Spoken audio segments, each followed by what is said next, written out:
The Vikings move to 6-0 this Sunday and beat the Detroit Lions. We'll talk about that on today's show. What's up, everybody? Welcome to the Vikings Now by Chad Sports. My name is Patrick Siepman, as we're going to be breaking down this game, Lions versus Vikings in Minneapolis this Sunday, where the Vikings are actually shockingly a 2.5-point favorite. And then also on the second half of today's show, a little mailbag for you guys. But before we dive into it, if you guys can help us out, help increase our lead in the subscriber battle. We have picked up 414 subs this week, but our Lions Talk channel here at Chat Sports has picked up 374. So if you guys could hit that subscribe button, lock us in as your go-to Vikings YouTube channel. And I'm also trying to hit 37K before game time this Sunday. So hit that sub button. Now, the Vikings will win Sunday if they are the more physical football team. And it is time to bully the bully. Kevin O'Connell has talked about this dating back to the summer. The Vikings need to be a bit more physical football team. And my biggest gripe with this football team under Kevin O'Connell over the past couple of years, it's been to, finesse. It's been beating you on the outside. It hasn't been a physical downhill feel, and I think that type of football team translates a whole lot more to later on in the year. And you have a great test this Sunday, as the Lions are the most physical football team in the NFL. If you match their physicality and you don't get pushed around, the Vikings will win this Sunday. And, the Lions, what's their MO? What do they like to do? Everybody knows it. They like to run the damn football, and they have been the best running team in the National Football League this year besides the Baltimore Ravens. And obviously they got Lamar Jackson and Derrick Henry. But on 165 carries, they have 780 yards, 4.8 yards per clip, yards per game, 157.8 on the ground, and they have 9 rushing touchdowns. When they get down there in the red zone, they want to get downhill. They want to punch that in with Montgomery or just give it to, obviously, Jahmyr Gibbs, who's also another fantastic back that they have. But their calling card, what they like to do is win on first and second down, get you the third and short, kill you with play action, but it all starts here. It all starts with the run game. So the Vikes got to be ultra aggressive on first and second down to get them in third and longs. But I did find this quote from Kevin O'Connell after the game, and it was so very interesting. He says, "You better buckle up, because if you don't, we are going to beat you with a lot more than passing concepts and trick 'em up defenses and schemes by flow. We want to be able to put the pen down and say, we're running right at you on second down against the Giants in the red zone, and we are going to walk the ball into the end zone." I absolutely love that from Kevin O'Connell. And I think the Vikings and us fans, we're going to find out a lot about this football team on Sunday. It's a great litmus test for this group. Like, you have a team that necessarily should be your kryptonite. As the Vikings, I don't really think they have been a physical football team under O'Connell. But the Detroit Lions, they are the most physical football team. So where this game gets won is in the trenches. And I think it starts with our own offensive line going up against the Lions' defensive line here. Now, I'm looking at Christian Darrisaw, Brandell, Bradbury, Ingram, Brian O'Neill. Even though I've been saying I think Jordan Addison is set up to have a massive game with no Aaron Jones most likely, you got to get this run game going. And you have to be able to dominate up front, because the Lions, they don't have their main guys. They lost their veteran defensive tackle, Kyle Pecco. They also lost Aiden Hutchinson. The Vikings' offensive line should dominate up front. That should be the calling card after this game. That should be what my main talking point is in the post-game show, is the Vikings were the way more physical team. They were able to establish the run when the Lions were not. And if you look back at who the Vikings have played this season, they have already handled some of the most physical teams in the league. Like the Texans and the Niners, if you just say, hey, rank for me the top 5 most physical teams in the NFL, it's probably Ravens, Lions 1 and 2, and then it's probably the Niners and the Texans at 3 and 4. The Vikings already dismantled those teams, but now you got another big-time test against the Detroit Lions this week. Now, I do have this stat for you guys, which is, hate showing this, but it is a very concerning statistic. 14.5 of Detroit's set of downs reach third and long, meaning it needs 7 or more yards. That's the lowest rate in the league. The Lions are fantastic on first and second downs. And I always think you can give a team credit when the other team knows what you want to do. Like, teams know the Lions want to run on first and second down. No duh. We're talking about it. I'm sure the defensive coordinators in the league are talking about it. but they are able to still establish the run game. They keep you on your toes with play action, and they don't get in this third and longs. Only 14.5% of downs for the Lions reach third and long. That is going to be incredibly hard for the Vikings to get them in that situation. But if you're able to, we should be in for success this Sunday. And, I'm looking at the, Lions offensive line here. They're stacked. I mean, Decker, Glasgow, Ragnow, Zeitler, and Penei Sewell, the best right tackle in the league. Like, the Vikings, front five are going to have their hands full.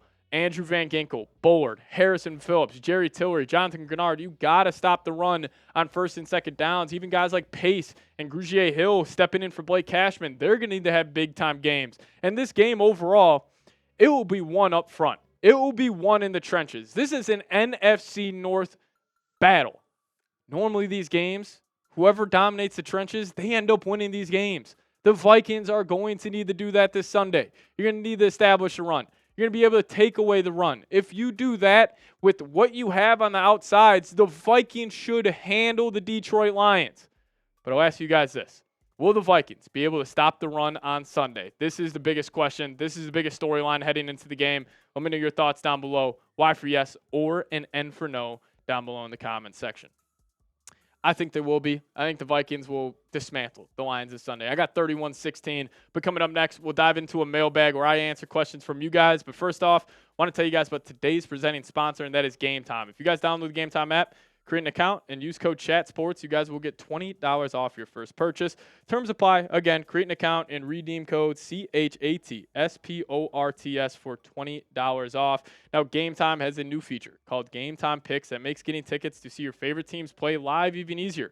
Game Time Picks filters out the fluff to show you incredible deals on great seats so you don't have to waste time searching through thousands of tickets. Now, my favorite feature of the Game Time app is the Views from Your Seat feature, which gets you a panoramic view from your seat in the app before you even buy. So take the guesswork out of buying tickets with Game Time.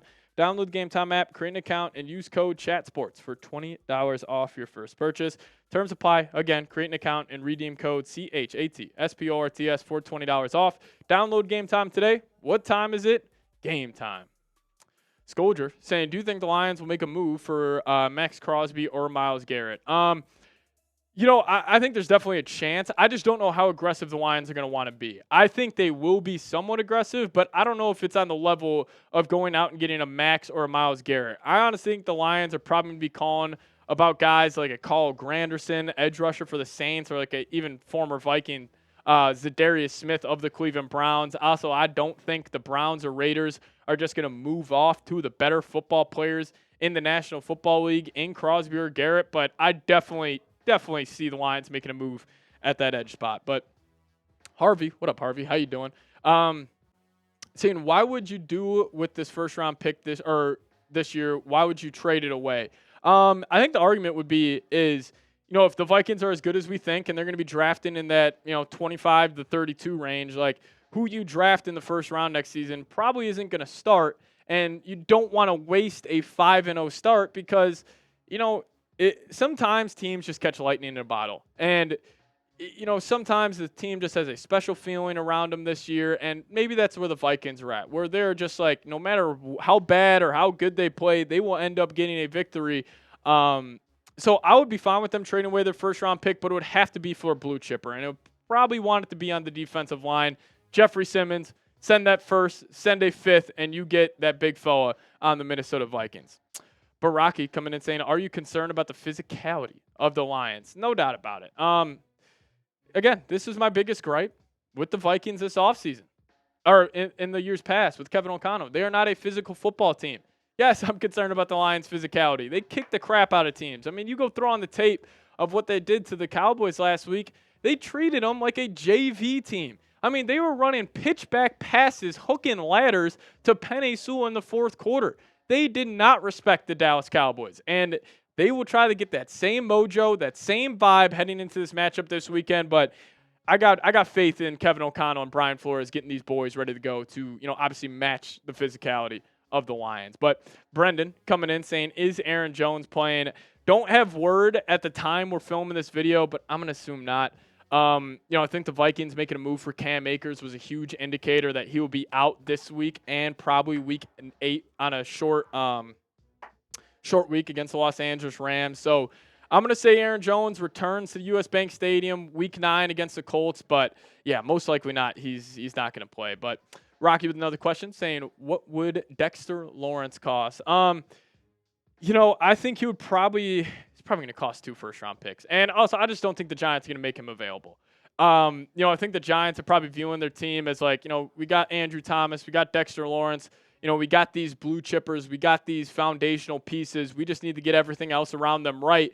Them moving off Dexter Lawrence would be a mistake, in my opinion. And plus, he did just restructure his contract to help out the Vikings, there. But, I think Dexter Lawrence, he's been fantastic this season. 7 sacks, 24 pressures. He can get it done in the run game and the pass rushing department. So, I would love it. I just do think it's going to be incredibly, incredibly unlikely that he gets dealt to any team, not just the Minnesota Vikings. But, yeah, Scolger saying, do you think Lions will make a move for Crosby or Garrett? Yeah, we already answered that. I just think they'll be, in the more minuscule move department. I think it's more guys like Zadarius Smith, Carl Granderson around there. But Eric Mott saying, if we may target a DT in draft, why not just get a proven guy right now? Yeah, those are my thoughts, Eric. I totally agree. Like, if you're going to go draft a defensive lineman, now, obviously, you can make the argument, well, we would have that guy on a rookie deal, and if he pops, we could have a blue chipper at the defensive line on a rookie contract, build a star-studded team around him. Kind of the same argument you make for the quarterback position, but man, I would love Jeffrey Simmons. Jeffrey Simmons. Speak it into existence. You will be a Minnesota Viking, hopefully by the trade deadline, which I think is Election Day. I think it's like early November, but we'll have to wait and see. Last question coming in from Harvey saying, do you think the Vikings extend Sammy D and get JJ to sit another year? This is the question, right? I mean, this is the topic of conversation that we'll probably talk about all offseason long, but kind of where I stand right now, Harvey, I don't mean to just brush off your question, but I'm not going to give a stance on it until we see the full season. Like, I'm going to need to see how Sam Darnold plays later on in the year because a lot of quarterbacks have a good month run. A lot of quarterbacks have even a good 3-month run, but can you do it for an entire season? Can you put your best ball in the playoffs? Still got question marks around Darnold. If I had to predict it right now, I would actually say JJ probably starts week 1 next season. You got him on a rookie contract. Clearly, that was the plan by Kwesi and Kevin O'Connell for the long haul. So if I had to call it right now, I think they let Sammy D walk. Maybe it's a sign and trade. Maybe it's not. We'll have to wait and see. But, if they do extend Sam Darnold, I'm cool with JJ getting the Jordan Love treatment. Have him sit for 3 years, put more weight on his frame, dive into the playbook more. I'd be all in, but, don't really have a good answer for you right now. But speaking about the game on Sunday, let me know who you got. Give me a V for the Vikes or give me an L for the Lions. Let me know your guys' thoughts down below in the comments section. If you guys want to give me a follow on Twitter, there it is, at Pat Sieps. I'll give you guys a follow right back. But thank you so much for watching today's show. See you guys next time. Skol Vikes.